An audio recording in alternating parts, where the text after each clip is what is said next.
A very good afternoon, everyone. Thank you for joining us. Thank you for joining us this time. This is the hour when we have our monthly class. We have a class every once in a month to just talk about money. This is the time when we just put aside 2 hours of our life in the month to just talk about money. As I always keep quoting, we do learn about so many things: physics, chemistry, all chintu, nakaikuzi, all that while we are coming up, but we never sit down to be taught about money. So as people who are committed to lifelong learning, we put aside 2 hours and we say, let these 2 hours be talking about money. So today we are going to continue that conversation, and as usual, we bring you panelists and experts in their own right, but humans also, and they are going to be discussing money from their personal opinions. We always give this full disclosure that one's experience should not necessarily be your experience. Do not pursue to be like that other person. We only bring these persons to put perspective into things the way they see them. My name is Apolomboa. I am the headmaster of these 2 hours, and class is in session. Welcome to our NSSF Financial Literacy Program as we talk about money. Today we are going to talk about frugality to wealth, that word. And before we start and continue, we would love to know who we have. So I will call for the back office to give me the first poll. We just need to know who you are. Are you male? Are you female? Are you 20? Are you 30? Let's have the first poll. So the first poll there is saying, please state your gender. Are you male or female? And also click your age bracket. Are you below 20? Are you between 20 and 30? Are you between 31 and 40? Are you between 41 and 50? Or are you above 50? We need to have this information so that the panelists can actually know who they are addressing. So let's take off about 6 seconds. Just click, it's just a click and submit, and we have this presented. My panelists are already here and they are ready to share with us whatever we have in whatever they have in stock. I'm excited myself to meet some of them. I will tell you my reasons why later on when I'm introducing them, but I can now carefully and confidently say that I have arrived. Having met such panelists, I have arrived. Please end our poll and let's see what we have. So our dear panelists, 62% of the participants today that have logged in so far are male. The majority of the participants are between 31 and 40 with 62%. The minority is below 20. Actually, we don't have anyone today who is below 20. But we have about 11% who are above 50, about 20% who are between 41 and 50, and 31% who are between 20 and 30. Thank you so much for joining us. I know others are keep joining in. You can join us on our social media handles: Facebook, YouTube, LinkedIn, and Twitter, what people call Twitter. Allow me, before we get to the panelists, to just share with you a little bit. My job is usually to do the introduction, so I'll just, if the media team is kind enough to share those slides, to just share with you my opening remarks, then submit to it. And there's a question there which is saying, are you growing old or you are growing up? There's a difference between growing up and growing old. Not everyone that grows old has actually grown up. Having these discussions needs people to actually grow up. People have grown old and have forgotten to grow up. You will find yourself that you are still lining up for food, something you used to do when you're in primary school, and now you are 50 years. What does that mean? You are growing old but not growing up. You are still begging. Every time you are begging left, right, and center. Send me 10,000. Let the government give me this. You are begging. Something you used to do in primary school. Now you are 60 years of age, but you are still begging. Ladies and gentlemen, are you growing old or growing up? Let's take these 42 days to reflect whether we are growing old and growing up, or we are just growing old. If the media team is kind enough to go to the first slide. I want to begin with these words, and I'm about to leave you, don't worry. I feel young Just you can leave it at that point. I feel young and I'm not about to retire. Those are words that we received in our last webinar. We also received words like we are undecided about being farmers and being corporate. I just want to share these words with you. We also further got these words that do not borrow money to go and start farming. If you're just starting, don't borrow money. We have enriched the telecoms and fuel stations by virtue of our methods of farming. We are telephone farmers, and we only go to the farms on the weekend. Keep proper books of accounts for your farm. And finally, fear of risk does not mean doing nothing. The risk of doing nothing is the highest risk.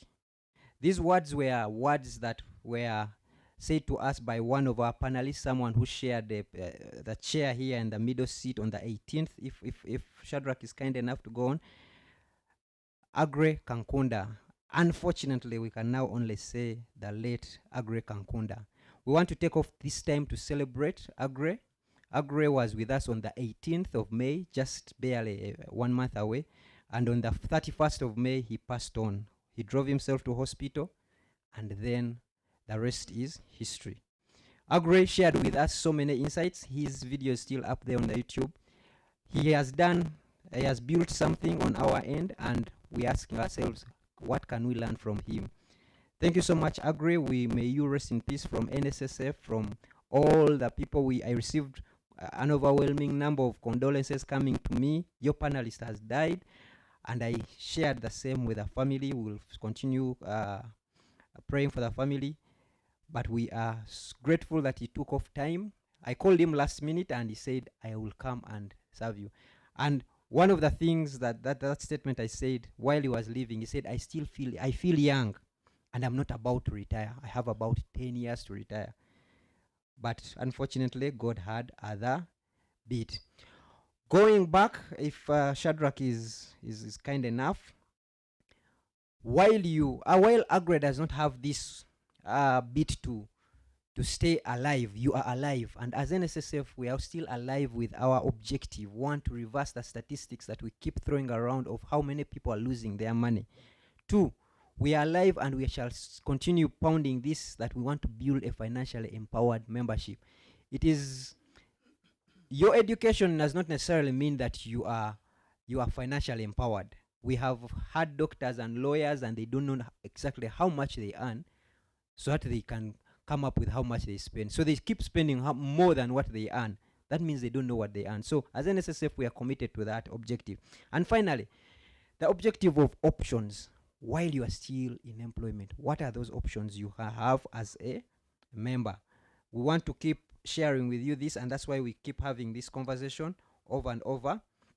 Every month we come to your computers, we come to your sitting room, and we share these conversations. We shall keep this, and we shall keep it through the experts we have today. Finally, as NSSF, if Fredrick is kind enough, as NSSF, what you are seeing there is, and I relate this to what Agre said, I'm still young, and I'm not about to retire. But then that sentence means that there is a time when you will actually retire and you're not young. Do you want to be like that person? You have retired and you're in poverty. Let me tell you, a poor person, actually won't die young. Contrary to what people think, that pay me my money, I'm about to die. You are not going to die. People have been saying that for the last 10 years. You give me my money, I'm going to die. And they have not died. You are going to live in poverty for a very long time. What you're seeing there is a picture of pensioners being willed to go and pick 25,000 from that district. And they are pushing them on wheelbarrows because the government requires them to be there in person. Ladies and gentlemen, that is not your future. You should be the one giving money to a neighbor in your retirement. Action changes things. At NSSF, we say when you act, you change things in your life. Frugality to wealth. Let's have our second poll before we go to our panel discussion. Let's have our second poll before I can get you to the discussion.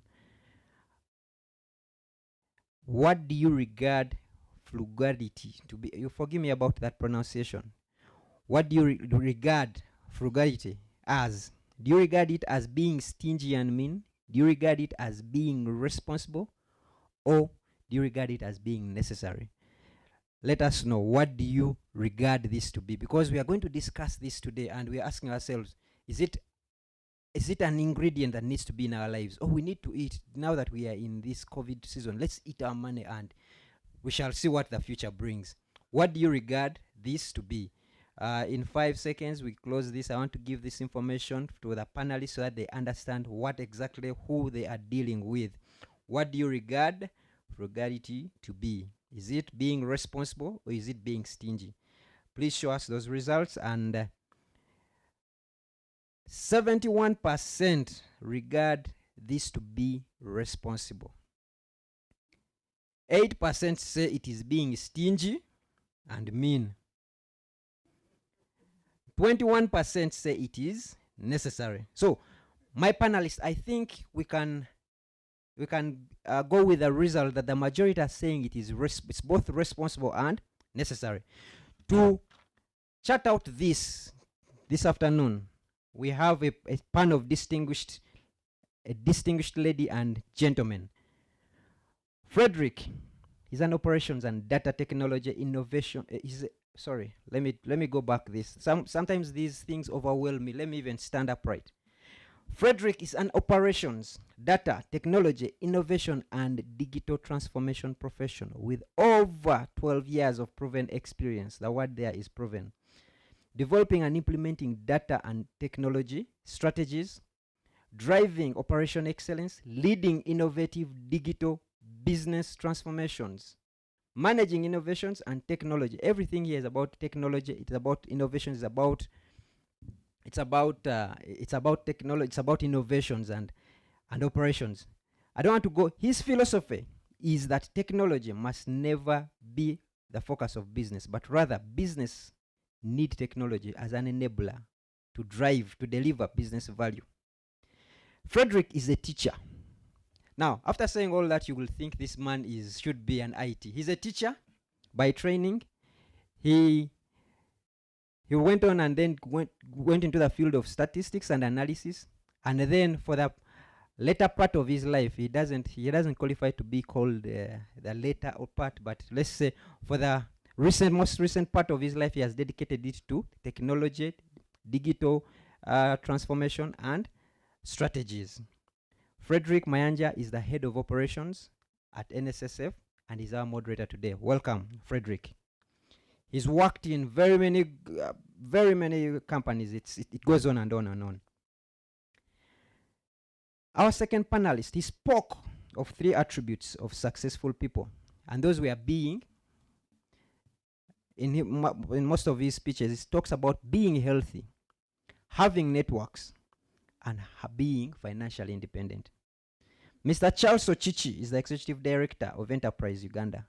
He needs no introduction because every time I invite him, people tell me I heard of Mr. Ochichi when I was in primary school, and he was talking about financial independence.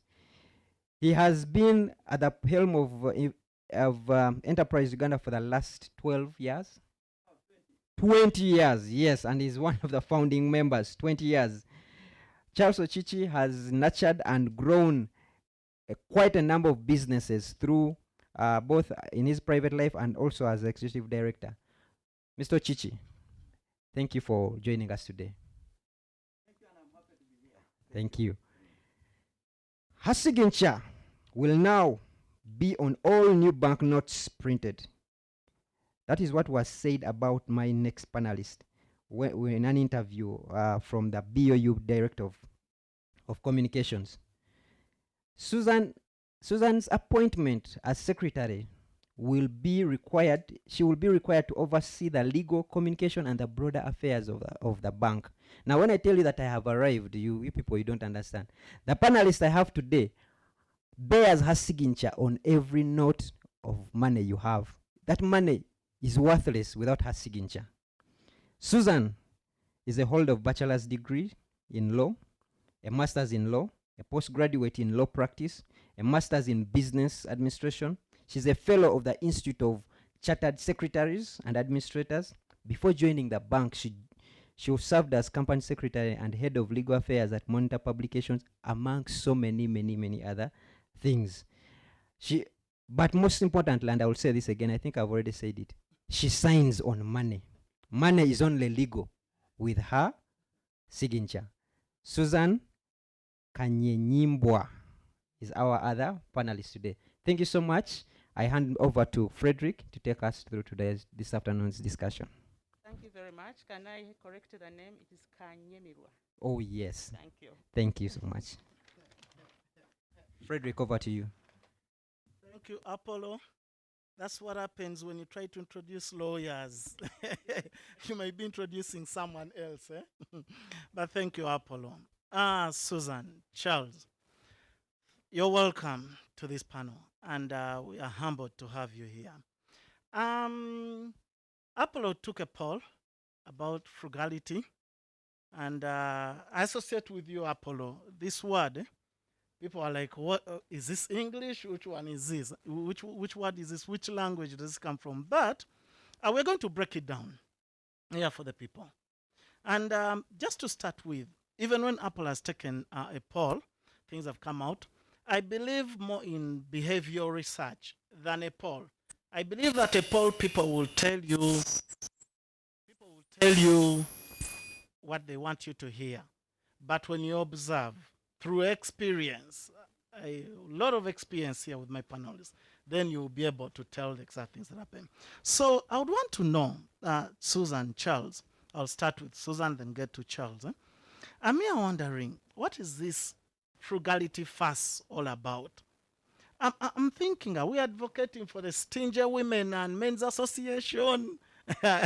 You know, it's viral all over. Is that what we're advocating for?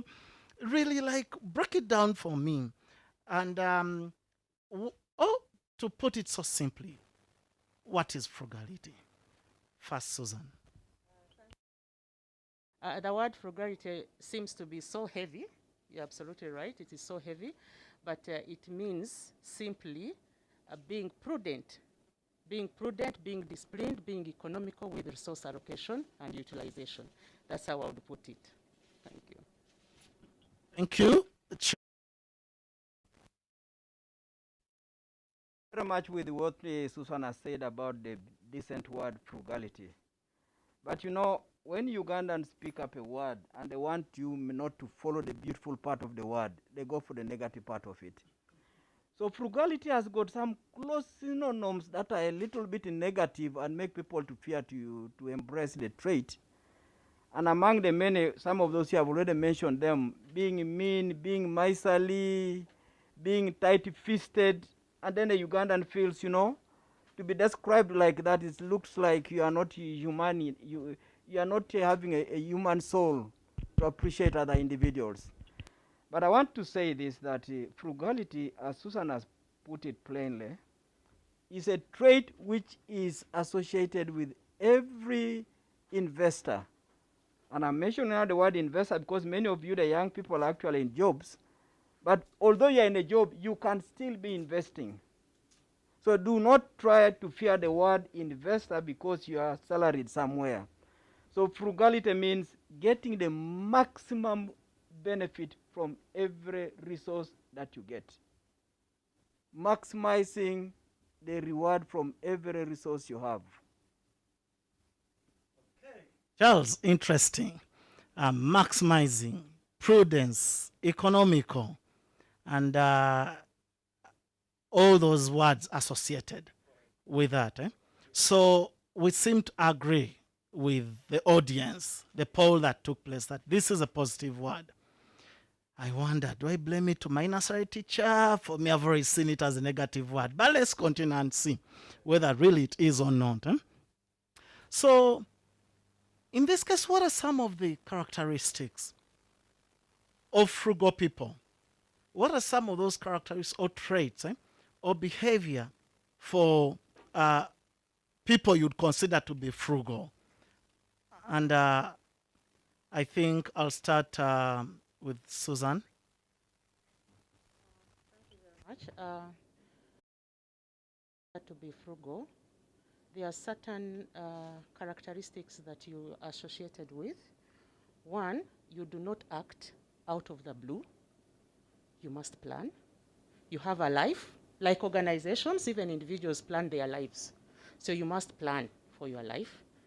Two, you come up with, you're earning, I am assuming you're earning whatever amount of money you're earning. It doesn't have to be an 8-digit figure, but whatever amount of money you're earning. So you budget. So you have come up with a plan. You have budgeted for that plan. Of course, within the plan, the activities and what you are supposed to spend on. So a frugal person will look at how much do I earn now and what is my future going to be like. So as you plan, as you budget, then you factor in a line of saving a little, an extra income for a future use. So a frugal person to me is somebody who will not be a miser per se. I want to share with Charles. You're not a miser per se. You're not denying yourself per se, but you're somebody who says, let me live within my means or a little bit below my means so that I am comfortable enough to be able to afford a future tomorrow. So you cut out a lot of excesses, you cut out a lot of unnecessary expenditures, you cut out a lot of wasteful expenditure. So I would think as somebody being frugal in that way. Thank you. Thank you, Susan. So the characteristics I get here is one, you need to be able to save, you need to be able to plan, you need to be able to budget, you need to be able to have foresight of the future. Charles, please take it on from there. Frugal person knows that resources are limited. And because resources are limited, whatever you have, you must be able to deploy it to the maximum benefit. So at all times, you are saying, as I spend this resource, what is it doing to me who has spent the resource? What is it doing to a person that I want to serve? In so doing, you are trying to meet a balancing act and say, I want to enjoy myself. I want to enjoy the best things in this world, but will it be sustainable? So a frugal person is also looking at the continuity of whatever you're enjoying now. To what extent is what you're enjoying now going to continue when you leave the current job, when you retire, when you fall sick and you cannot earn anymore? To what extent will you be able to continue enjoying what you currently enjoy? So frugality has got that element of long-term view. This excitement of trying to say, you know what are people seeing me do is for now. A frugal person is looking at a bigger, longer picture. So there's that element of medium-term outlook. And all great investors have always exhibited that trait because they know the resources you have today, if you deploy them well and you do what I call value addition to the consumer of your solutions, by deploying the resources economically, you have retained the customers. Wow. Charles, and I like it because you get hard concepts and then you break it down. Little One Enterprise Uganda deals with the SMEs, with the people down, break it down. Thank you, Susan. Thank you, Charles. If that be the case, is there a direct relationship between being frugal and acquiring wealth? I'm here thinking to myself. I mean, the principle is simple: just get money, invest it. Meanwhile, betting is part of the investments we do, because the investment should be risky. I bet, I make it, or I don't. You tell me, you're the experts. Eh? So I bet it out. I invest. Start up a company or start up a proprietor, whatever I decide, with agriculture, make money, chop my money. These days we call it chopping my money. And then I make more money. I mean, I focus on growing revenue because of various ways. I would cut on my costs or expenditure, and then, or I would grow my revenue. And some of us are proponents of growing revenue. and then don't look at your expenditure or something. So what I'm really trying to ask here is there direct relationship in between there, between frugality and acquiring wealth? I'll start with Charles, then I'll get to Susan. I want all the people who are watching this program to recognize the fact that if you see people who have acquired wealth, the first symptom of wealth that will remain and continue across generations is the wealth that continues to grow within your own control. Forget those individuals who have used their offices to access resources prudently and they appear as if they are rich or wealthy. Ask yourself, to what extent did you see somebody get resources and began to sweat to make those resources to grow and expand? Once you have distinguished yourself and say that that's how I interpret wealth, wealth that has grown as a result of somebody being able to nurture it, expand it, and serve the customers. Then now I come to what it means to be a wealth generator. First and foremost, people should never imagine that salaries, benefits in the office, ranks in the office are wealth. That's a misconception. Wealth is not those things. Wealth is when you get a resource called a salary, you now budget it like the way we say that a person who is frugal has got an attitude of budgeting. And you start saying, okay, I normally keep a very simple way of budgeting a salary. 50% for spending on your daily needs, including your so-called luxuries. If you can buy a big car using only 50% of the salary, go ahead. If you can buy the biggest house using only 50% of the salary, go ahead, no problem. But the other 30%, can you save it and invest it? Frugality comes in there. You are now forfeiting some of the consumption you should have done in the first category for the sake of the second element of wealth creation, which is saving and investing. Then the other part there, you can now say, I also need to do some charity. Because some of people, we say that frugality is not necessarily being negative or being miserly. You can actually have 10% of your salary, 10% of your profits distributed for charity, serving your God, empowering society, making the best of the resources you have for the benefit of the population. Then the other 10%, I say, put it aside for emergency and any other opportunities that come, because emergencies do not come all the time, but just put it there. So that's how you can, from the back of the hand, just allocate your resources for the purposes of generating wealth that will stay. So in effect, you find that when it comes to wealth, the first thing you need to know is when you see resources, no excitement, no emotions. Just go to your formula and immediately allocate the resources. If you get the resources and you see them and immediately are thinking of the next iPhone, the next watch, the next car, the next whatever, emotions have taken over. Wealth requires calmness when you are seeing money. Wow, Charles, thank you. So I get a lot of things. Before I move to Susan, I'm glad. I'm learning. The bit about moderating is you listen intently and you learn a lot. No emotions when you're dealing with finances. You must plan. That reminds me one person who told me that poverty is not necessarily the lack of funds. It's in the brain.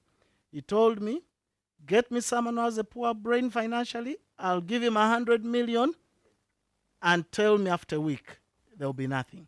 Because they're not prepared for it. And he told me, go look at all people who win lotteries.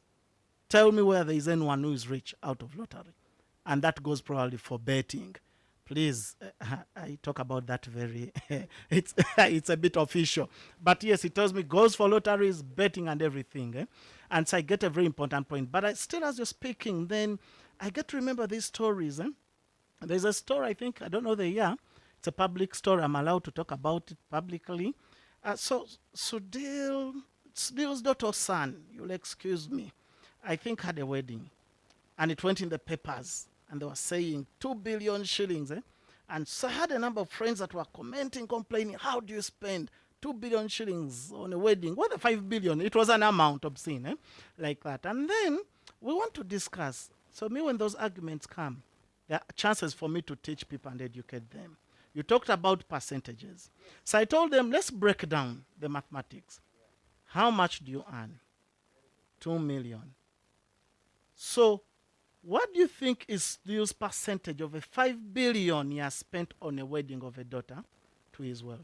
Anyway, the whole story ended, and we realized that if I spend 5 million shillings on a wedding, it is equivalent to Sudhil's 20 billion on a wedding. The discussion ceased right there. Because it is within proportionality, like you said.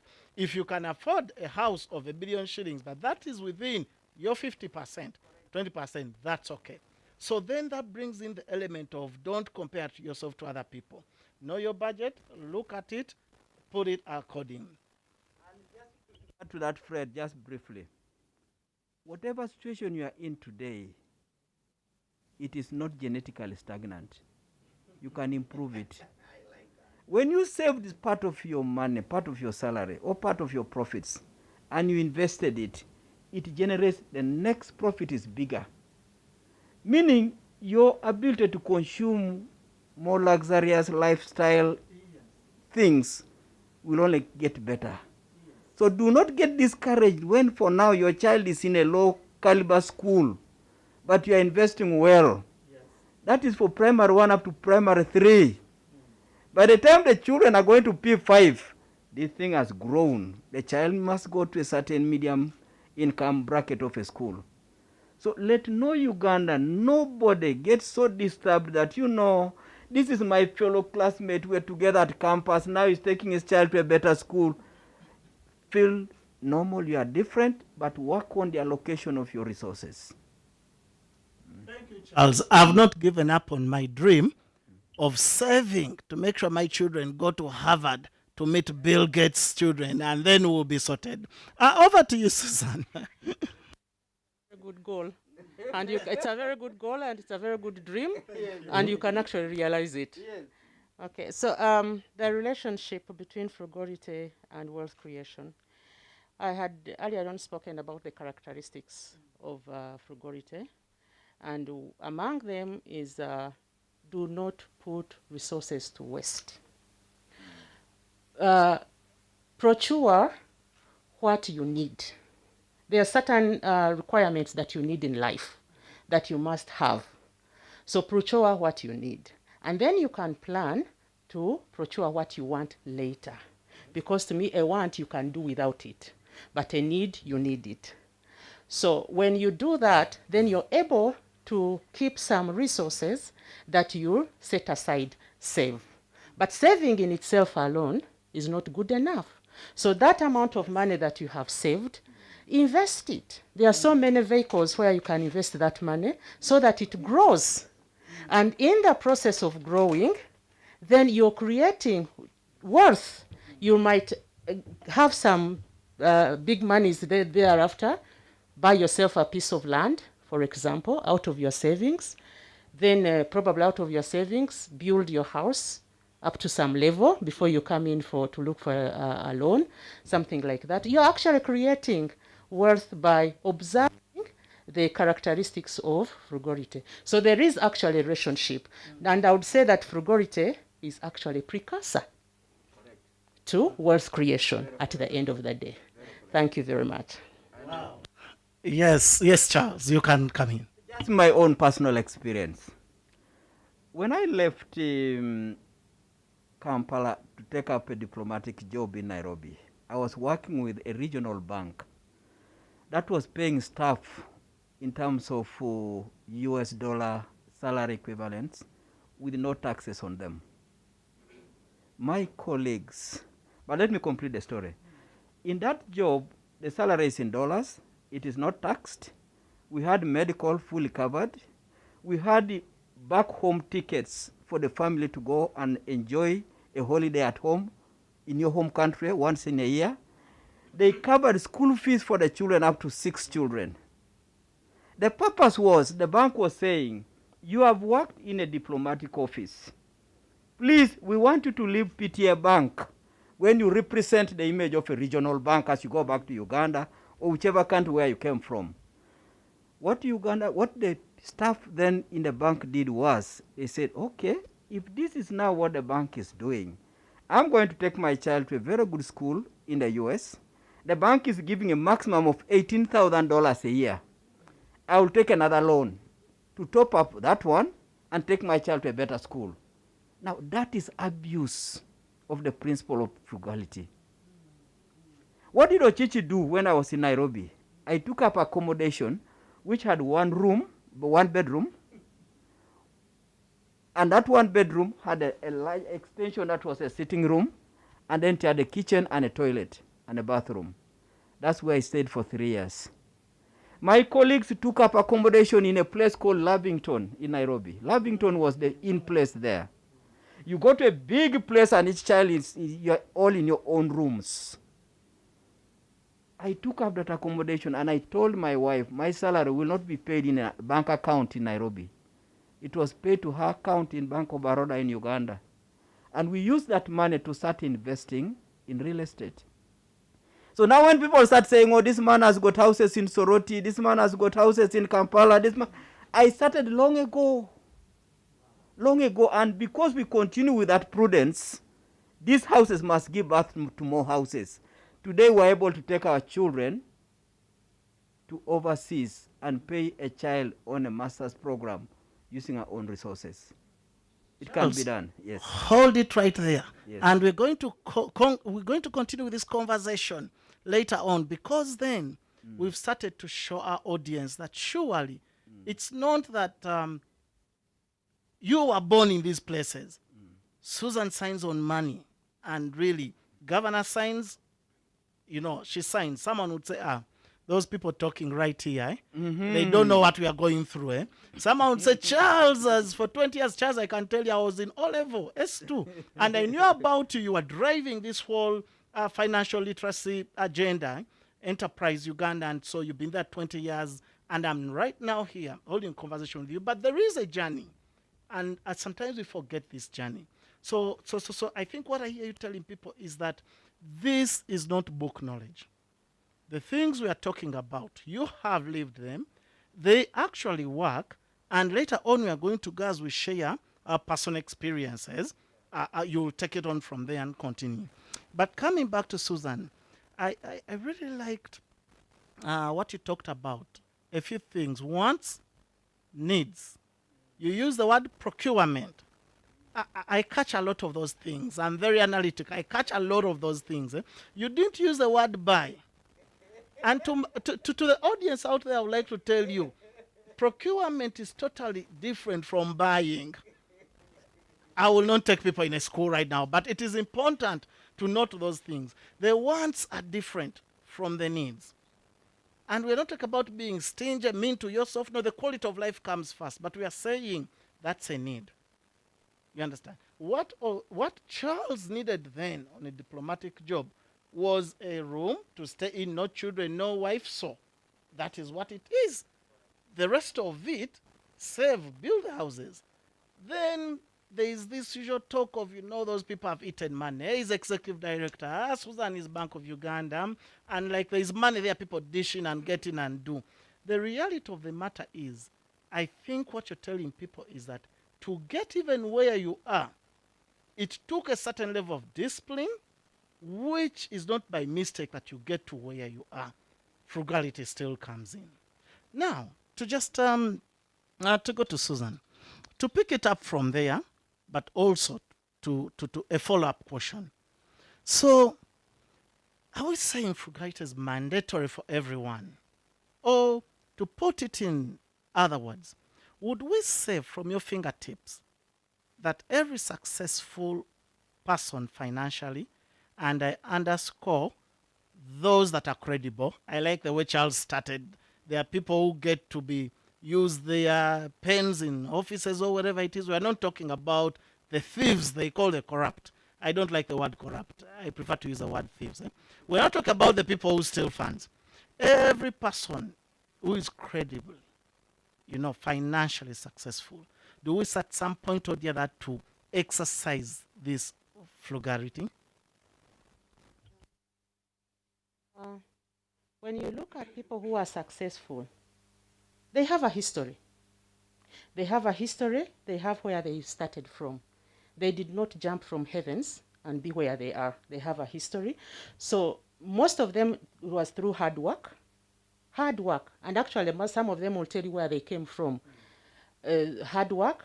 There's a lot of sacrifices in there. And like I said, they will focus more on their their needs, because those needs they have to survive. They need housing, they need medical care, they need clothing. There are certain needs that you must have, food and education. And they worked further hard and invested what they had that created more wealth to them, more income, more big monies to them, that they can now afford to have the wants, which include a holiday, wherever, maybe once a year or twice a year, which include luxuries, driving the state-of-the-art vehicles, staying in mansions, very beautiful places, overseeing the sea. But they worked hard for it. So there is some element of financial discipline. So it is not mandatory, but it is an art that you can pick and embed into yourself and learn to live with what you have within your means, or even slightly below your means, so that you prepare for the future. So for now, I don't want to call it suffer now, but sacrifice a little bit now so that you have a comfortable life. But when I'm talking about sacrificing, I'm not talking about denying yourself the basic needs. No, I'm not saying if you have to have 3 meals a day, sacrifice and have only 1 meal so that you save. No, that is not what I mean. No, it means that live minimally within your means. Charles has shared with us an experience in Nairobi. He could have afforded a 5-bedroom house, but he opted to stay where he was comfortable enough so that whatever monies that he saves, then he's able to invest. And now he's a happy man. He's living over his returns of investment. So when you look at some of these success stories, there is a history of it. So I believe that it is something that you can acquire, something that you can learn, something that you can pick up, that can enable you to live a better life in the future. Most of us here, we have dependents, we have children, we have all these people that we look up to. So when you're doing all this, you put that into perspective. I have to see my children's future. How will it look like? And definitely me as a person, I want my children to be better than me. So I have to make sure that I prepare for their future to be a little bit more than me. And 2, that will push off a burden of my pension, so that I am now comfortable in my pension. I don't have to, during my retirement, I don't have to start looking after my children when I'm in my retirement, because I have worked for my retirement. So, but I'm preparing them to take on from where I'll stop. Thank you. Susan, interesting. Listening to you, I'm glad I'm not your child. I would be on pressure if I was listening. If someone has all those qualifications, she was a company secretary before 2004. She became a director. Now she's secretary, signing on Bank of Uganda, and she wants the children to be better. Please, Susan's children, these are greetings to you. The pressure is real. But, I think the key concept that is coming out, Susan, which I agree with, is that we've got to strive. We've got to make sure that the generations after are better, because we did the great work down here. I think that is something very important. Long perspective, you kind of deny yourself currently, you kind of delay the gratification. I think this is what frugality is about. And that's a concept we need, really, I think, to understand and get. Charles, yes. As Apollo is trying to get me the questions that are coming out from the audience, and we get to that bit, right now I want you to kind of just substantiate on what Susan has said. Do you think that you agree with Susan that every successful person, those you've heard about are not, just like we said, discipline cuts across whoever is successful, whether career or business or in the army, discipline cuts across. Would you say all these people have exercised frugality in a way or the other to get where they are? you cannot begin to see resources expanding in your hands if you've not exercised discipline in the way you deploy or utilize your resources. Frugality requires that you look at what you have and you do the apportionment. And when you do the apportionment, you are not saying you are hurting yourself. You are simply saying, for now, this is what we can depend on, and you can be happy with that. Let me tell you the experience that I got in Nairobi. When I was in Nairobi and staying in that one-bedroom apartment in a high-class area called Kileleshwa, where my accommodation was, I walked to the office, the NSSF tower, floor number 21. You just walk straight to the office. But Ugandans who saw what Ochichi was using as accommodation in Nairobi, you know the word they used. They said Ochichi is squatting in Nairobi. This man is mean. This man is a miser. And I told my kids, you know what we are doing is the best. I have so much. The room where I stay, if you went to a 3-bedroom house, my room would be far bigger than anybody's one room in any of the 3-bedroom houses. The sitting room where I am, it was so spacious, adequate for my purposes, that I lost nothing. Then it was a walkable distance. I could come back home and make my lunch. And I felt good because I would make my lunch at my choice. Now, somebody would just, how can a diplomat go and make food? So the point I'm making here is that, one, you need to have a vision while you are doing whatever you are doing. Two, share it with your closest family. Because every holiday, my children will look forward to coming to Nairobi. And I would make them enjoy the stay in Nairobi in a way they would never believe. There's a place called the Carnival. They understood the carnival when they were still in lower primary classes. Very many Ugandans who try to enjoy life too early may not even afford a ticket to go to Nairobi, let alone go and have a meal in carnival. But I want to connect to what Susan said later. She said, if you want to confirm that the trait of frugality is beginning to settle in your family, it must be transferable to your kids. And this is not just about us here in the panel talking about it. If you check the book called the Proverbs chapter 13 verse 22, it says, a good person, and the word there is good, a good person will leave inheritance to his children's children, right up to grandchildren. Meaning, if you have done it as Susan, your children here must also have the same ambition of leaving inheritance to their children's children. And if those also do a good job, the next lot also should do what? Leave inheritance to their children's children.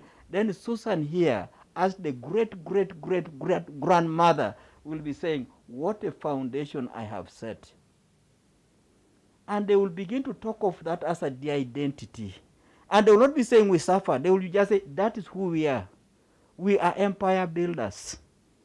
Give us a plain space, we begin from there. So frugality and ability to transfer it, to make it sustainable, is a requirement for continuity of humanity. Wow. Charles. I want to continue listening forever because I'm in the audience. I'm learning as I ask, and this is very interesting. So it's not by mistake. When we quote a lot of Indians, and some of them, to correct the audience, and people who call them Indians, are Ugandans. And we've seen that they've gotten to a place where they cannot lose their wealth. They've crossed over. You hear about Mukwano, and they tell you, no, the original one went a long time. There's another one. Now there is even another one. You know, it's like they tell you meta. It's generational. It cuts across. And recently, during Father's celebration of Father's Day, we had some men, and one of the things that came out was we need to start mentoring our children so early, such that this success, the wealth, the life of being frugal that you've lived does not get to waste the moment you go or you're old. They should be able to continue and even build greater empires. That's what we call generational wealth. It's what we are really discussing here. And I think that the thing that comes out is when you cease, I keep telling friends that when you cease to concentrate on yourself, your survival, how will I rent on this, and you start to stretch your brain for greater causes, then actually these things fall in place. And that's how you change your one man's business into a formal business. You start paying NSSF, Kalango, I must earn my salary. You start paying NSSF because you're looking at something greater.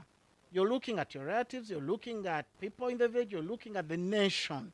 And this is how I think people that have provided us with jobs have done this kind of thinking. Now that closely takes me, and I'll start with Susan. People may listen to us, and Charles has started with that. May listen to us again for fear of being criticized. You people, you have high jobs, which anyway, you didn't start from there, and it is not your problem, really, your problem. But the issue is, may you please share your real life experiences of this journey and the fruits that have accrued thereafter. And let's really touch some things in your life, not anything from anywhere the way. And then Charles will continue because he had already started on that story. Susan, over to your real life experiences, like how this journey has really played out and how you continue from frugality to saving to investment, and why people should believe you that actually frugality is not stingy men or women's association. Thank you. Thank you very much. I have been working for close to 25 years, ever since I left university. Went through my law development center. Then I had a stint at a law firm for 2 years. Then I moved to Monitor Publications. So I have grown through, I started as a young officer, a legal officer at Monitor Publications, then upgraded to head the department and the bank secretary. 25 years ago of service, of work. So I started small. And of course, at that time, my earning was actually commensurate to the job itself. There was barely nothing to save. And of course, during that time, I also had the desire of young people. Our demands, young people's requirements, demands are very different. If I compare myself now, what I need now, and what I needed then, they are completely different. And that is the reality. So with time, I grew through the ranks. I joined the bank. I grew through the ranks, which were also commensurate with my pay. So eventually I started realizing that I need to prepare for my future. I need to start saving without necessarily denying myself the requirements that I needed in life. I sometimes also spoil myself. Why not? Yes, I mean, because that's why we work hard. Spoil yourself. If you really want to have a beautiful bag, you want to have a bag, a Michael Kors bag, a Gucci bag, save for it, work for it. But remember, you'll buy it now, you'll not buy it every day. So you can work towards it and say, I want to buy a Michael Kors bag. Is a Michael Kors here, original, not the duplicate one. Seated behind you. Please continue, Susan. You can actually also say, I want to work hard in the next 5 years, save, invest, and buy myself a Mercedes Benz. Why not? You're planning 5 years ahead. So that does not mean that, no, because it is something that you are working towards. So I started saving small by small. Then eventually, I also started owning assets out of my savings. And I am glad that, and I will not stop praising my organization that I work for. This is an organization that has looked at staff motivation and the like. We can access building loans through the Bank of Uganda to build our own houses for accommodation plus others. So through that, my own personal savings, I was able to buy land. By the way, I want to speak to the listeners. Don't borrow money to go and buy land. No, it doesn't make sense. At least you can pick from your savings, buy land. Continue saving, put up a structure. at least up to the roofing level. Then you can comfortably say, I can now go to a financial institution and get a facility to complete my structure, because you've already started on something. So slowly, I was able to acquire, at least I have an asset in my name, and I'm proud of that. At least I have an asset together with my husband, my retirement home. I've already set up my retirement home.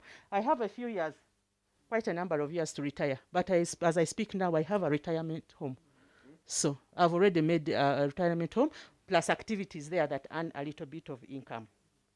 So this is something that I've worked for the last 25 years. So I can say that I have an asset on my name, I have a retirement home on my name, and I live a moderately comfortable life. And my children have gone to school. They have not been chased out of school because of school fees. But all this is plan, and learn to plan. Thank you. Susan, thank you. Listening to you, I get a number of things resonating. And one of the things that clearly comes through is, one, you start with being frugal, which earns you some savings. Then that is a starting point. So your capital, it's good manners, or it is advisable and prudent that you start with your capital. Then when the project is somewhere, then now you can get debt from the bank or from wherever you get it. As opposed to getting debt, you buy land and you wait for the next 10 years or 20 to pay the debt, then now you start. If you are frugal enough and you had saved, that propels you and you finish the project. Probably that explains why we have a lot of unfinished projects all around Kampala, and people are selling, and how I wish we knew some of these concepts.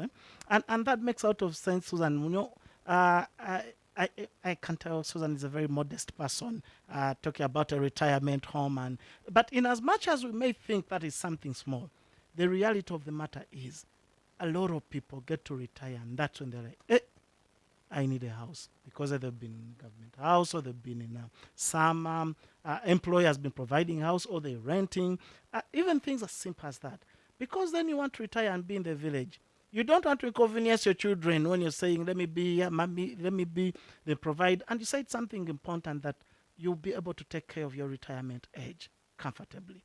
And I see we are talking about making the children comfortable, because the moment you don't inconvenience the children, that in itself is you're letting them fly, because then the money they're making, they're investing for family, they're investing further, other than whichever they get saying, oh, mommy, or this.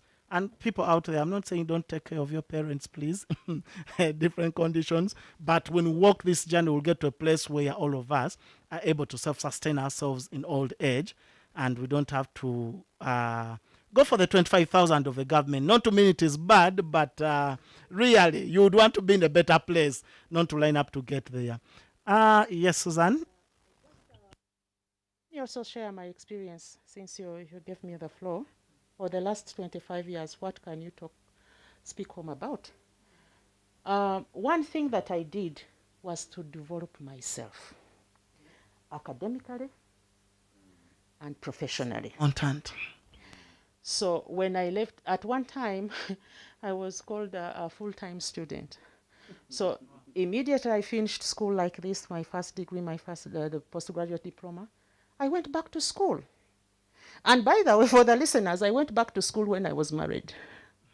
So, and I normally say that my children, three of my children have certificates on their head. So I went back to develop myself academically and professionally. And this was targeted professional development.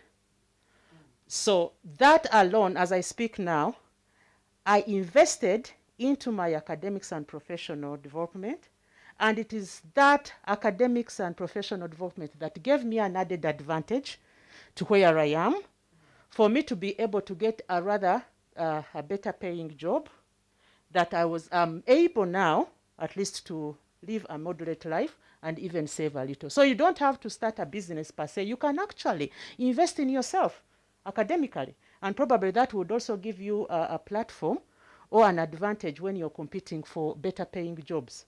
So that was also one of my investments, and I'm reaping out of it. I'm proud to say that. So that is one area one needs to look at. What else can you do to yourself to better yourself so that you are able to position yourself and compete favorably for better paying opportunities? Thank you. Charles, before we go to your life story, let me try to read some of the questions coming through here, and we see how we can tackle them. I'll start with, how best can you advise the youth to be more frugal, and how can we learn to adopt this culture? Because this is not information we have got in our many years of education. And what practices can we adopt to help us be better in this aspect? This is from Bukosia Dongo. To all panelists, I'll take this to Charles, since you deal with the youths. And please, quickly, before I read the next question, Charles.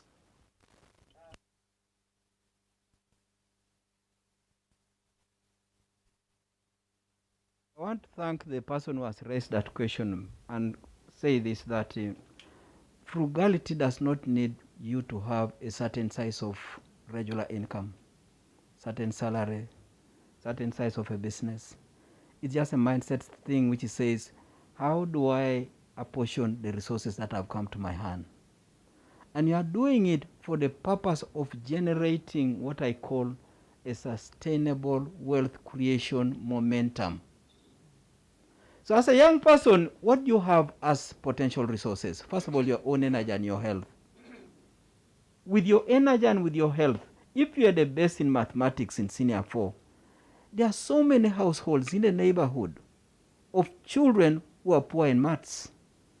You can start deploying that capability to earn that money. When you earn that money, don't take it all to Cafe Javas. It's good to go and eat in Cafe Javas. It's beautiful, it's nice. But please, let it go there by you saying, this is the portion that I got, this portion here. I'm just going to enjoy a good meal and a good ice cream. The other one, I'm investing for my future. In other words, as a young person, whatever resource, whatever skill, whatever competence that you have, it's your starting point. And we have seen young people start with pocket money.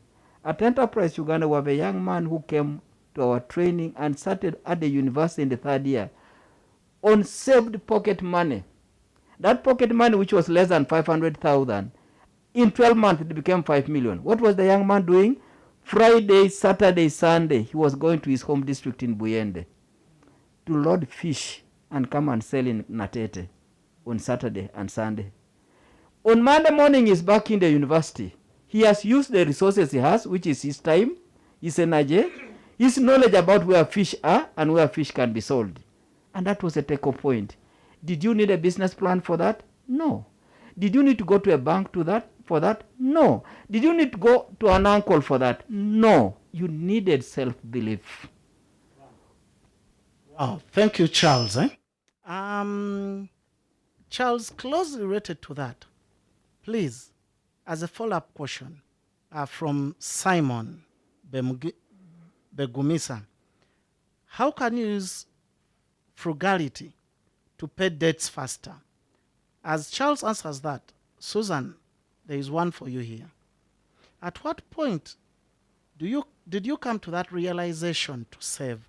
In your 25 years career, your story could help somebody feeling like it's too late out there. So, Susan, someone is reading. These questions are related.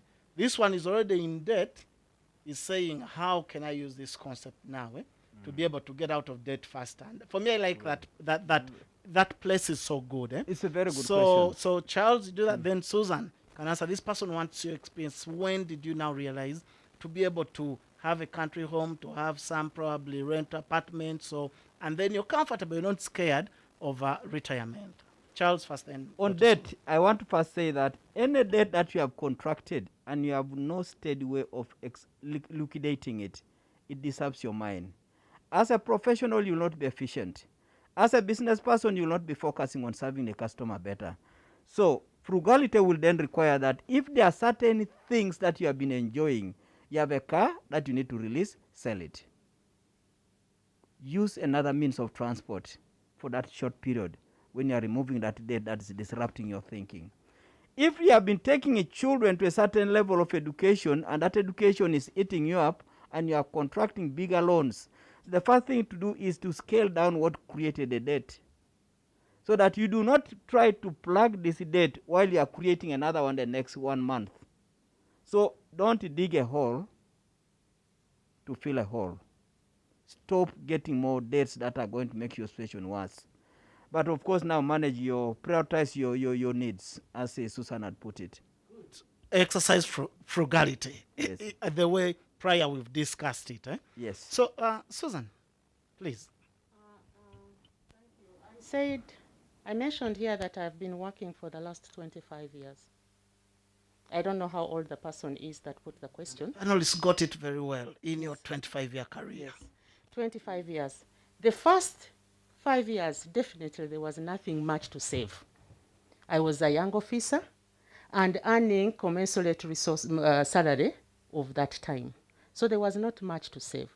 But as I grew through the ranks, getting through the promotions and getting my salary raised, then I was able to have extra to save. Now, I live a very humble life. And for me to have started as a senior principal banking officer in Bank of Uganda, and now at the level where I am, as an executive director, does not necessarily mean that I'm going to change the way I live. No.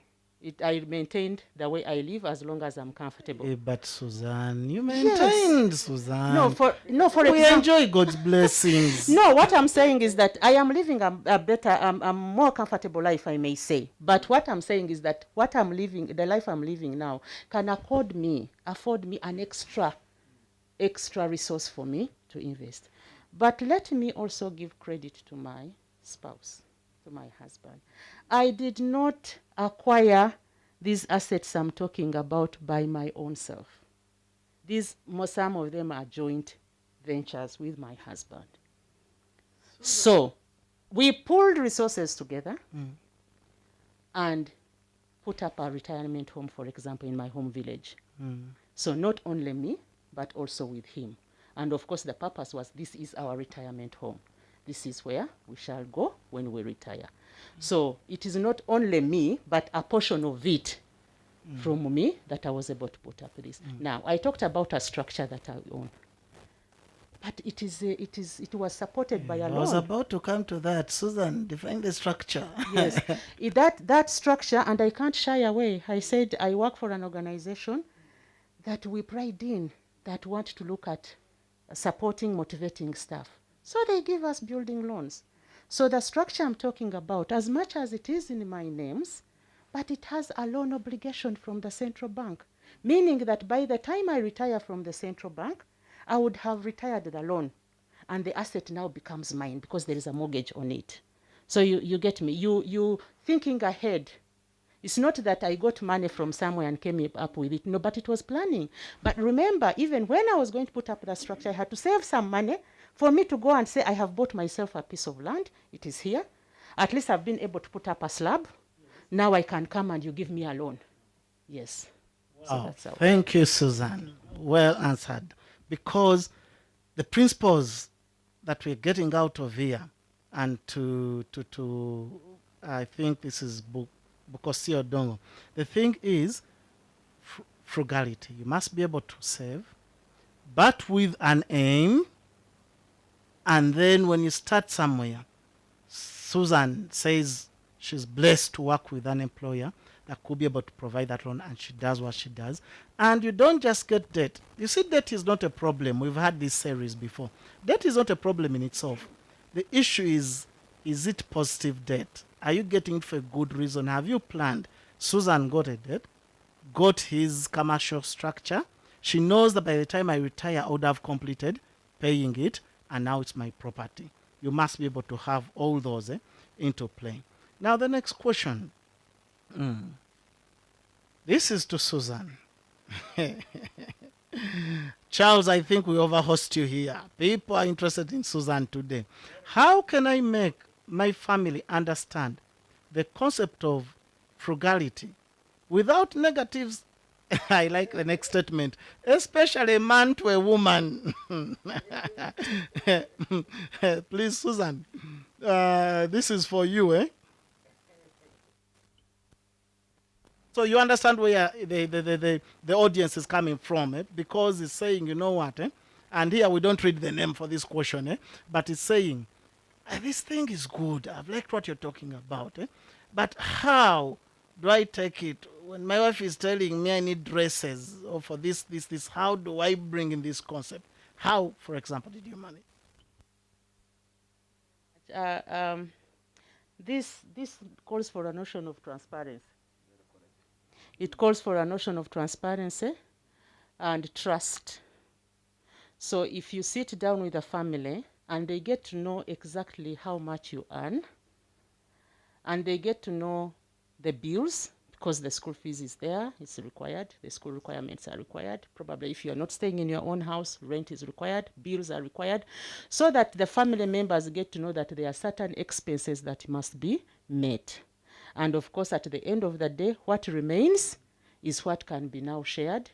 Of course, it is very good discipline if you can also factor in some saving, because for a rainy day, for an emergency fund, anything can happen. We are now in COVID period. Nobody knew that we would go through what we are going through now. So sometimes it is very important that you set aside some fund for an emergency, for any emergency. And I think this period has taught us a lot. So that by the time the family knows what is a disposable income at their disposal before they start putting up the demands. And when you raise your children in a manner, I like the way Charles said about the pocket money. So if I'm going to give my daughter pocket money, I'll say I'm giving you 100,000. That should be able to take you through for the month. So the child should know how to budget and live, and even buy data for WhatsApp, buy data, buy airtime, do whatever, go to KFC, eat. As long as you're within that 100,000. As long as you're within period. that 100,000 for that period. So you teach them how to be disciplined financially and become financially independent. But what I'm saying here is transparency is very important. Tell your whoever it is, your partner or your spouse, this is how much I earn, and that is it. So that you are able to live within that, to meet the the needs. I can't help to say this. So Yes. I'm talking to some old, these old people are wise. I'm talking to some old man. I tell him, you know, I'm going to marry and we'll have a shared account. And this old man looks like this intently and then says, my son, do you know what makes a man? The ability for your wife not to know what is in your pocket keeps her there. I laughed, but then There is an issue. If you are not open and transparent to each other, there's no element of trust. Then that's where the problems begin. So that this is the account that we share. Okay, I may have my salary account, but it is open. And then he said there is this other money that comes through that I don't want this person to know. But I'm telling you, one time, one fine day, the truth will come out. And that's where you're going to start having issues. thank you. Thank you, Susan. Charles, you have a question here. It goes to loans. Sometimes getting a loan isn't a problem, but paying back is. A lot of assets have been seized by financial institutions because of this. Where in your formula do you allocate money for paying back loans? Closely related. Hello, I'm Amanyire Willie from Ntoroko district. I've just heard about frugality today for the first time, and it's vital. How can I begin from now? I'm still a student at UTC Chichwamba. Can we come back on taking a loan to buy land? If I take a loan and buy a plot, I can pay the loan slowly while my land's value appreciates. Otherwise, I may eat the money. Does this make sense? So they're around the same thing, addressing. Charles, over to you. Loans are part of any economy's financial health, and banks exist to provide loans for the betterment of the economy. The challenge is, it is not the lender that knows the source of how that money will be repaid. You may narrate how you intend to do it, but you could deceive. You may narrate and again give wrong assumptions.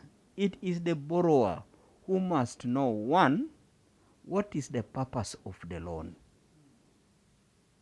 If you get a loan to pay another loan, and the one you are paying off is cheaper than the one you are taking to pay the one you are paying off, you're in trouble. Big trouble. It's a matter of time. You'll be in damn chaos. Now, the first thing is the purpose. Once you get the purpose right, the next thing is, where will the resources for paying that loan come from? You know the terms you signed up for. If it's monthly, and the monthly says per month $500,000 must be released.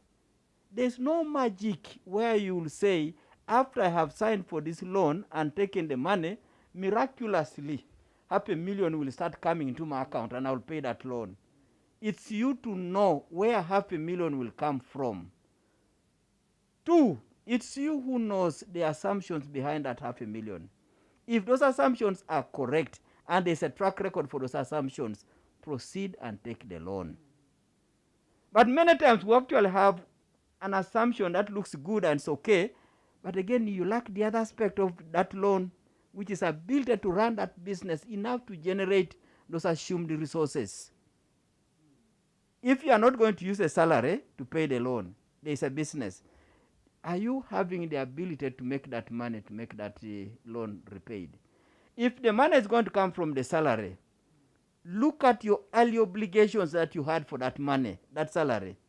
Which one are you going to postpone now that you have a loan? If you are not willing to postpone certain lifestyles and you have taken a loan for the same fixed salary, you're in trouble. So loans have got no shortcut. And that's why almost every Ugandan today will know somebody living somewhere, either within the same church, same community, who took their money at no interest and they have not been paid. Thank you, Charles. Get the assumptions right, fulfill them, and the loan will not be the issue. Thank you, Charles. There is a question here in the discussion. I'll just read it. What is the best way of saving for the future if you're not, for example, an NSSF beneficiary? I've been saving for a long while amid its friends and family who are spenders. Please, your story is not unique for Africans. Let me speak for Ugandans and East Africans. I've been fairly around East Africa, so it's the same thing. It is not easy. I struggle with investment. Is there any way to assist me with investment opportunity and groups where I can grow my income and mindset? And another question, what is the best way of getting useful connection that can help me grow physically and financially? I'll answer this straight away. The person didn't leave a name. This is the forum. The details are there. You'll be able to sign on. There are cohorts that go on. Cohorts, I mean financial literacy. They group you in different groups according to your different ages and aspirations. You learn about money. You connect with those people, and afterwards you have action groups. Some people go for goats, cattle, trees, coffee, a lot of things. Some people, like, you kind of discover what you can do within the little money, within the little income you have, and it's not about how much you have. So for more details, please just join in, get to NSSF, any of our online channels. You'll be able to know how to start on this journey. But it's very important that you connect with the right people to be able to change your mindset. They say we are the average of the 5 people we hang around with often time. And so that's why I always have, I'm an extrovert, very social, but the people that come in the inner circle, that whom I spend a lot of time with, are few. I love people, everyone, but the ones I spend time with, I'm very conscious about that because I know that principle is very correct. Okay, so, Susan, prepare for this one. Even me reading it. Prepare for this one. What has come out clear from Susan's presentation is that you need a fair salary in order to save something significant and invest. how about a person out there who does not have a good source of income yet, wants to grow wealth? Where is this opportunity for this person? So, this person, Susan, I think missed the beginning part, when you're giving a bit of disclaimers. Both of you didn't start from where you are. Okay, but still, my work is to read for you the question and you face it as a panelist. Susan, please, you've come off like you need some big salary to be able to save and do some things. How about some of us earn peanut and we must struggle within survival and everything? Susan, over to you. It's true, I had already mentioned that I have been working for a while, for 25 years, but I didn't begin from where I am. I started very small, and my income was so meager that I could not even have anything to save. Indeed, I was in that position, but I was very hopeful. Even with the meager resources that you get, please look at what you need first now. What do you need to spend your money on?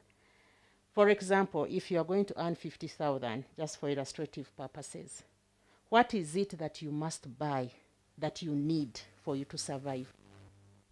Then factor in that amount of money. So whatever remains, even if it is 5,000, keep it away. Keep it away, small by small, little by little, that money will grow. So it's not that you have to have a big salary for you to invest or to save. No. You can save even with the little that you have. All that you need to do is to be disciplined financially, know what you need, do away with unnecessary expenses, things that you can do away with so that you are able to keep that little money, put it somewhere where it can grow. Thank you. Thank you. Yes, Charles? On the same point, I wanted to give an example of colleagues at Enterprise Uganda.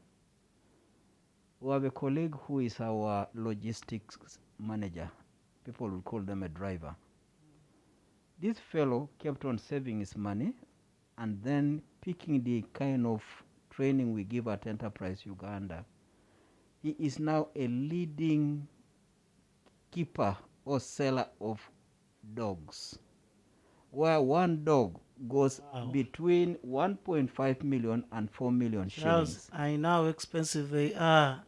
They are very expensive. Yes, they make money. You talk to this young man, he will speak the language of dog keeping until you just say, are you a vet?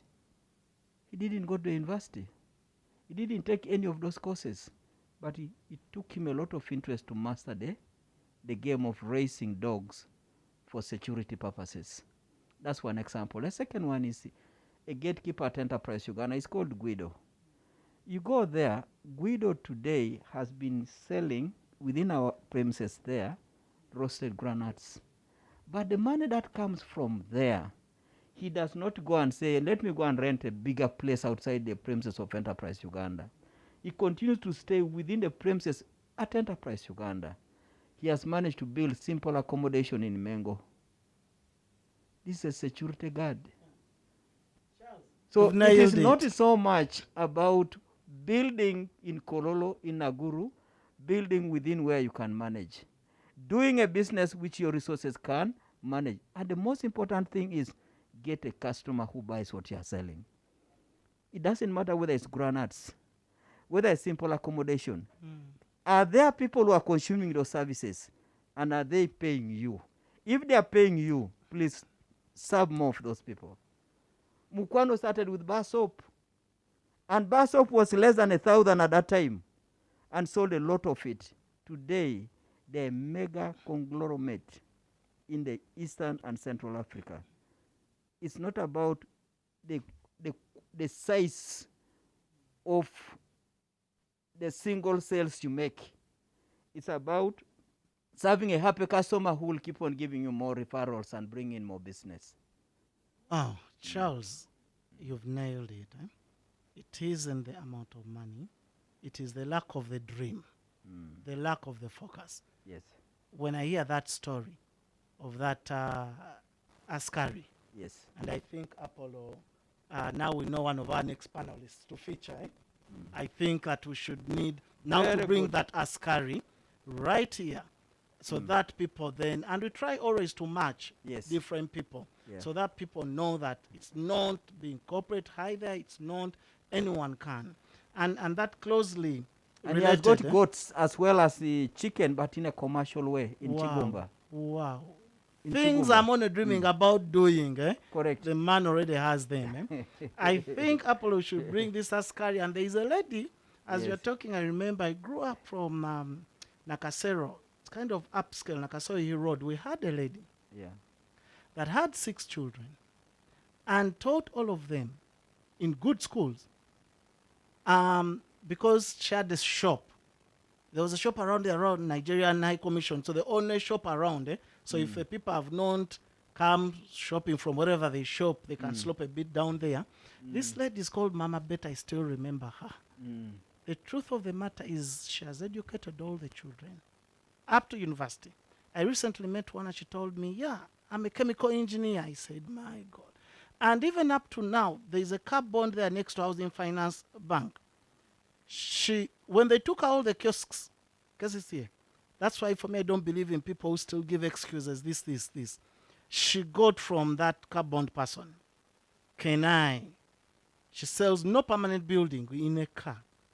But I can tell you, even when the children finish university, after work or weekends, they're in that car selling the premises. There is no room, there is no house, because it's a bond. The person just told him, be there.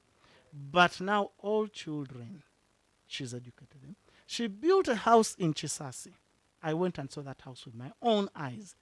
And so that is when my attitude about making money and saving and investments changed from, let me wait when I have a lot of income, to, I remember that my first salary, as Apple told you, I'm a teacher. My first job I taught, I think, Green Hill. I was teaching physics, math, and I was earning 600,000. In net was 470. But within about 1 year, because I only taught for 1 year, I'd bought a plot in Gayaza, Gayaza down there. And Manyoanga, I was trying to remember Manyoanga. And when I got a scholarship to study, then I kind of completed on a bit of the scholarship money I was getting. So within my first year out of university, earning a net of 470,000.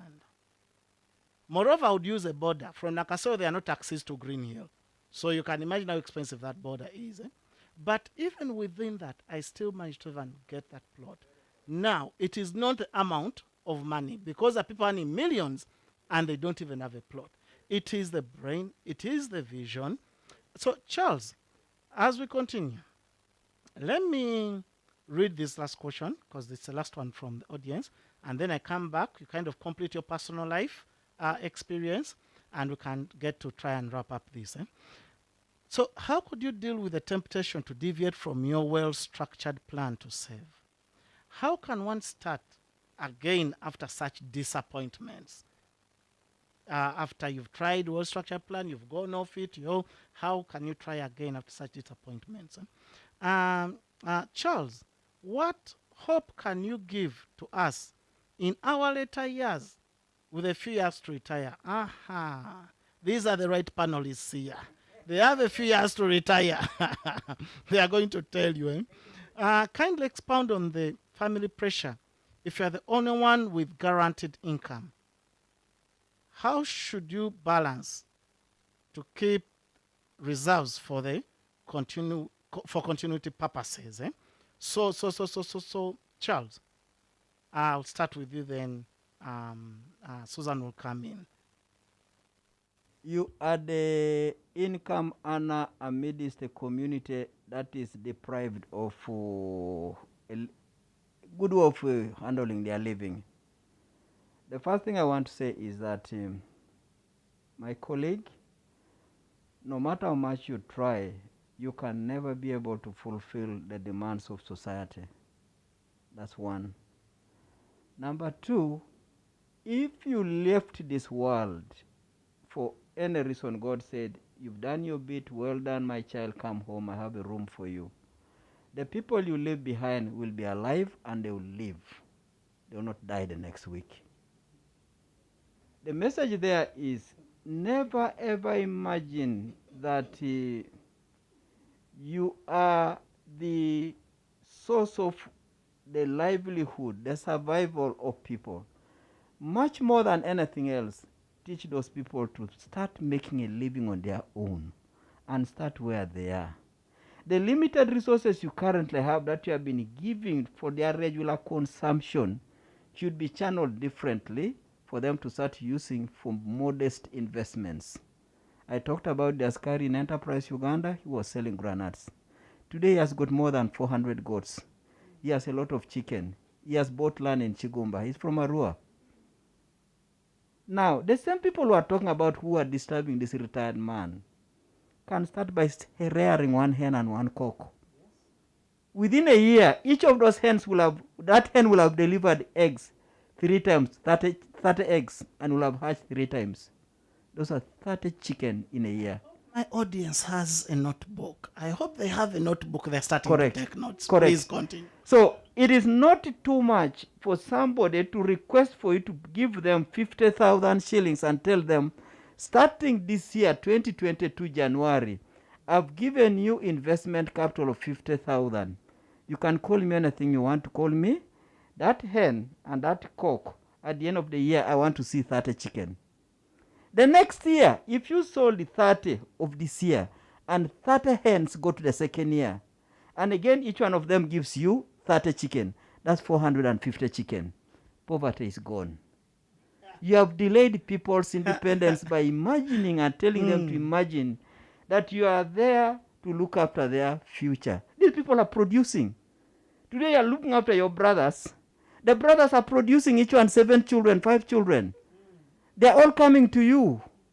How much more can you do with your limited decreasing income? You're not Jesus. Hand over the responsibility to the numerous kids that are being born. They will carry the yoke and they will be grateful that you talk to them like that. Wow. Thank you, Charles. I was starting to feel guilty with this frugal concept, and then the good book, as a born-again Christian, the good book tells me to give, which is okay, because actually, blessed are those that give. You keep getting. Giving is a good concept. But I think what I'm getting here is, don't just give to fuel rebellion. Also, Very God will good- want to be happy good with word you. there. What you do, give with a concept that you want people to start to become independent. Brilliant. To have a source, not for them to keep depending on you, because then you can grow wings and everyone is praising you, looking at you. Yes. And Charles, as you are giving that example, I remembered one example. Among the many, but there's this one that closely relates Yes. to the chicken story. Yes. We had a shamba boy that used to come around in Nakasero. And that boy would ask me for money all the time. I think would also ask everyone else. But I think he found me very easy because, well, I would look and say, God, you blessed me, let me bless. Correct. And but one time I had a discussion with him. I'm like, do you ever think about working for yourself something? I was like, give me a business proposal. Of course, I didn't say business proposal. Now, namugamba genda olowoozeemu ombuulire ky'osobola okukola okomewo yes. ne sente meka ombuulire. Very good. The boy went Kajimu, Takajimu. The name is Takajimu. Very good. I'm like, look at your name, Takajimu. Fertile soil. So anyway, long story short, after a month, the boy came back and told me, ntegedde kye njagala okukola. Waliwo bano abachina abayina toothpaste tumutambuza ku street, njagala capital ya mitwalo 5 yokka egenda kumala. He didn't have where to stay. He would stay somewhere like Miala and sewage and so on. So I said, that's fine. I'm giving you 100,000. This is about, I think, 8 years ago, 10. Let me tell you. The young man went and started moving with that toothpaste door to door. It's screening. He never showed me. I don't know. I've never used it anyway, but I think. And some kind of soap that is kind of brownish. I don't know. Long story short, he kept updating me. He had grown capital to 800,000. You see, from 50. Then something happened. they kind of stole his money. Robbers, they beat him up. I had seen the potential. I gave him now 200,000. Wow. As I speak, he called me. We are not been in touch for now 2 years or 3. He called me and told me, now I rent my own house. Wow.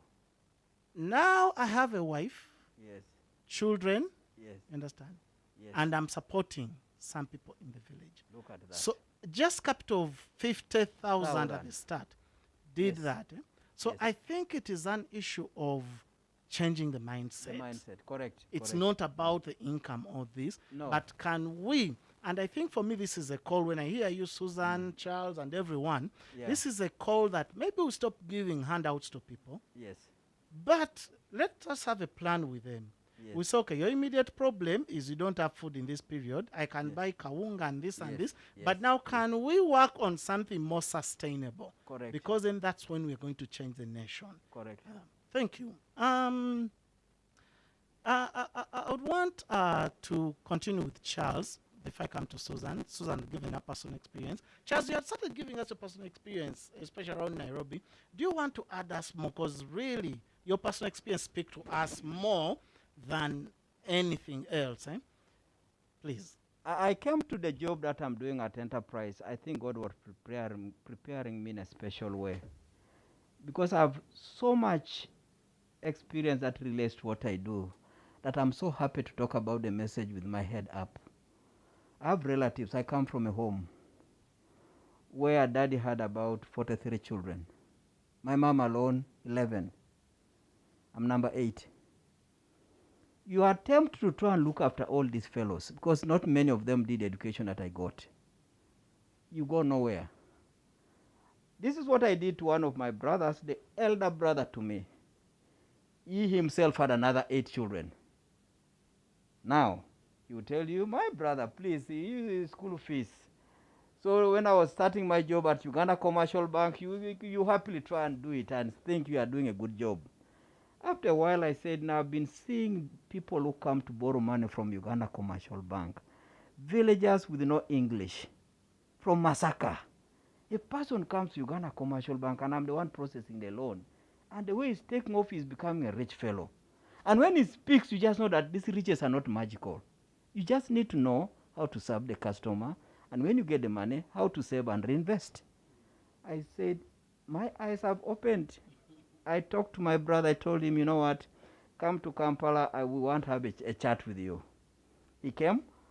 We had a dinner in the open sky in Bugolobi. I had a house in Bugolobi. So as we're eating, I told him, now the rain season is starting. I want you to go back home. Tell me which crop you are going to grow, what is the volume of harvest, and what it takes to reach that kind of a harvest. I want to finance that thing. So when I did that, he went and said, I can get 3 acres of rice, grow them, but this is the budget for it. So what did I do? I covered the school fees for 3 terms for him, so that he managed to reach the harvest of the rice. And when he harvested the rice, I again paid him another term, the 4th term, so that he doesn't sell the rice at a low price when everybody has harvested. The money earned from there was good money. More than enough to cover all the school fees, plus more money left for him to take on with the next farming. From that point, I told him, you are now wind off. No more. And today he's a happy man. Wind off. Wind off. Because today you find now the lorries go up to his home to load rice. And he's known as a farmer of rice. And he's known now as an elder in the area. His status, his image, his everything is different from where he used to be, where would just say, oh, the one school fees, I think your uncle has traveled to Geneva. Let's wait when he returns, then he will send the school fees. Before his own children, he looked timid. Today, he sells the crop and tells the children, where are the reports? You go and pay, you pay. His esteem is restored. Practical experience for my own. But I've done that to many other relatives. To get them off. Do it yourselves. Number 2, when I was in Nairobi, there were so many of us who were at a young age in our 30s, and this dollar-denominated salary was a sweet thing. The bank was financing Mercedes-Benz and BMWs for employees. At the parking yard of PTA Bank, every vehicle was either Mercedes or BMW. Ochichi goes from Kampala and decides not to import even one. They told me, you have only 1 year to take advantage of this facility. If you don't, when will you drive a Mercedes? When will you drive a BMW? And you look out of place when everybody is talking about... They used words like primitive. Yes. This fellow, where is he coming from? I said, no, I will not buy a Mercedes. I had my car from here, a small short chassis Pajero. I took it to Nairobi. So it was not having a diplomatic number plate, because it's just something that was moved from Uganda to that side. So I did that because this loan you get from the bank to get this Mercedes-Benz, you must pay it. I didn't need to do that. I needed to save that money for our investments. So I forfeited getting the so-called Mercedes and BMW. Today, colleagues who went for these beautiful vehicles, the children will even say, Daddy, what were you doing buying those things? Instead of doing what Uncle Ochichi was doing, you were misleading us. Misleading us because by buying a Mercedes-Benz when you have no ability to buy the next one outside PTA Bank, that's a luxury. Anything you can't buy outside the salary, when the salary has ended, it's a luxury. Avoid it. Today I can buy Mercedes-Benz using my sources of income, and I will sustain it. So there's no saying, oh, now the job has ended, we may not be able to fuel the vehicle. So we forfeited. I left out that kind of a lifestyle. But not that I was having any issues. When I needed a vehicle in Nairobi, there were many. Many. But of course. And then accommodation was neat. But the problem was there were many other Ugandans in diplomatic offices in Nairobi. And when Ugandans come and say, hey, Ochichi has joined you, let's locate where he is. Then they come and see where you are staying.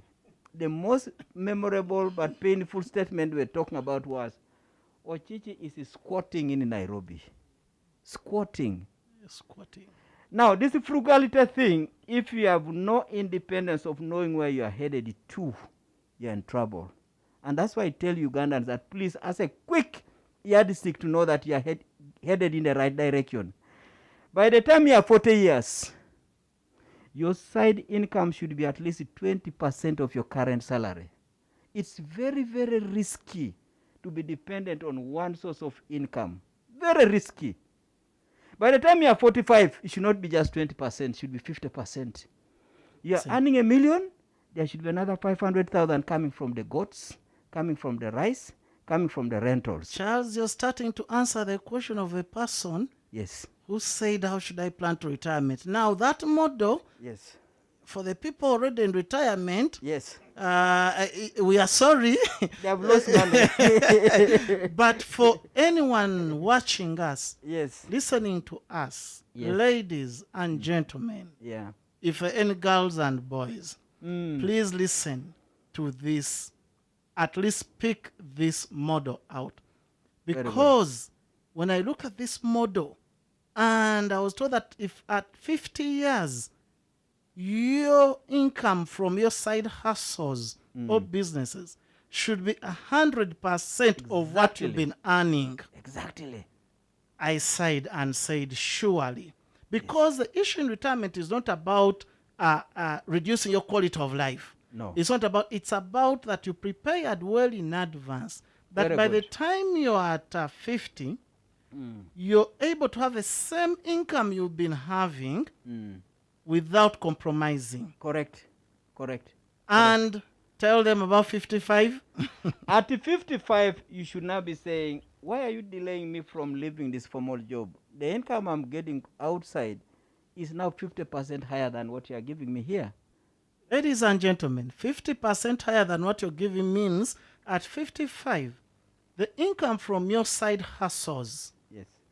or side business investments, what you want to call it, Yes. should be 150% Correct. of what you're earning. Correct. Because then that's now retirement Correct. right there. And at that point, you can utilize all the energy, all the time that you have been using and putting in this office that was giving you 2 million, and now you are getting the other side is giving you 3 million. You can actually move in there and take off smoothly. There's no disruption. Financial disruption is a very, very delicate thing at old age, because the obligations will continue as if you've not lost income. The image and the title will continue as if you've not lost income. You walk and you think even the chicken must be judging you for having made an error, you know. Thank you, Charles. You've nailed it so well. I think as we conclude, Susan, I've enjoyed this. I wish we had more time. Susan, as we conclude, I would like to ask, with the current COVID-19 pandemic, can't we really be excused from this frugality concept? Honestly, we are fighting for our lives. Can't we wait until the situation normalizes and then you tell us about this frugality, honestly? Very much. I think we need it now more than ever before. This COVID-19 has shown us that we actually needed to plan for any eventuality that would come. So to me, we need it much more now, because we don't know what the future holds. We are now locked down for 42 days, but remember we had to forego the other 10 days. We are not even pretty sure that after the 42 days, which fall on the 30th of July, that the situation will be back to normal to allow us to go back and work. So we need frugality more than before. The lessons that we have learned from COVID, please viewers, save, and save. Save that little money, invest it so that it can grow, because there are times when a situation will come, like the pandemic did, and we are all lost out. Thank you. Thank you, Susan. Just to agree Charles. with Susan, I want to say this. Many times we fear frugality because of the negative connotation sometimes people put in. You start practicing it today, everybody will say, we understand. Please embrace this beautiful thing under this forced situation so that it begins to sink into your blood. The issue of image today is not there. This situation has said, no matter who you are humbled by this situation. So this is the moment, this is the time to embrace a trait that is a life transformer in your financials. Susan, your concluding remarks to our audience. Thank you very much. Let us not look at frugality as a punishment. Let us not look at it like we are denying ourselves, we are punishing ourselves that much. No, let us look at it as a tool that is going to help us to create wealth for the future. Every other day, you are not growing any younger.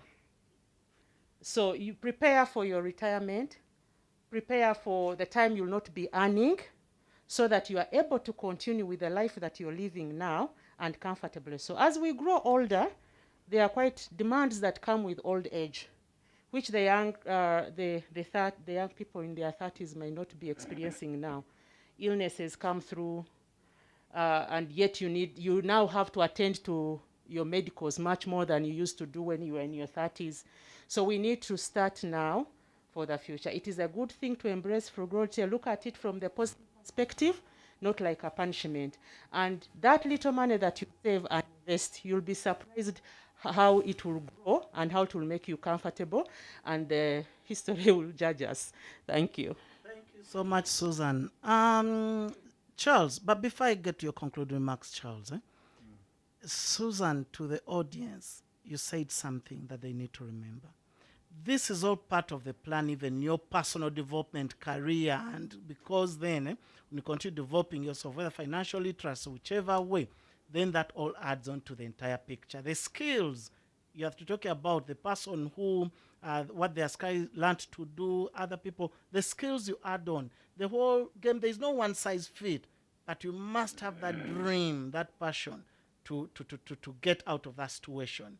now and now, not even then, to get. So, Charles, your concluding remarks just before I hand over to the headmaster. Yes, I want to say this, that frugality is an integral part of wealth creation. We tend to delay it because of public opinion. But I want to cure that public opinion by telling all the viewers and the listeners that it's a matter of time. Whoever you are trying to impress by failing to start to save and invest, 10 years from now you'll have parted ways. You'll never see those people again. But they will have disrupted you from exercising something that matters in your life. So never, ever delay taking a personal, independent decision to start making your savings and investments as early as possible. Because all of us, one time, will depart from this city and go to our different destinations. Some of us to our villages. And the fellow that we are trying to impress will never call you for the next 10 years. You will be alone with your family. Don't go through the regret of saying, I wish I knew this was coming. We have another 20 to 30 years of no salaries after retirement. Where will you be getting money to enjoy the life you are enjoying today? Thank you, Charles. And to our audience, I would like to tell you that making money, getting out of poverty, becoming rich and wealthy is not for a few.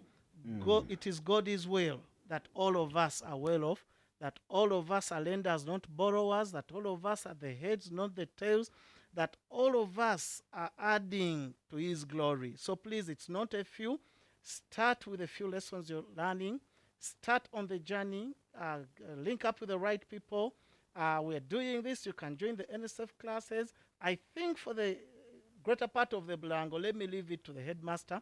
Thank you very much. It's been a pleasure. Thank you so much. Indeed, you were almost crossing the line. Thank you so much, Fredrick. Thank you so much, Susan. Thank you so much, Charles. It's amazing the comments keep coming in and they keep referring to Susan as Madame Susan.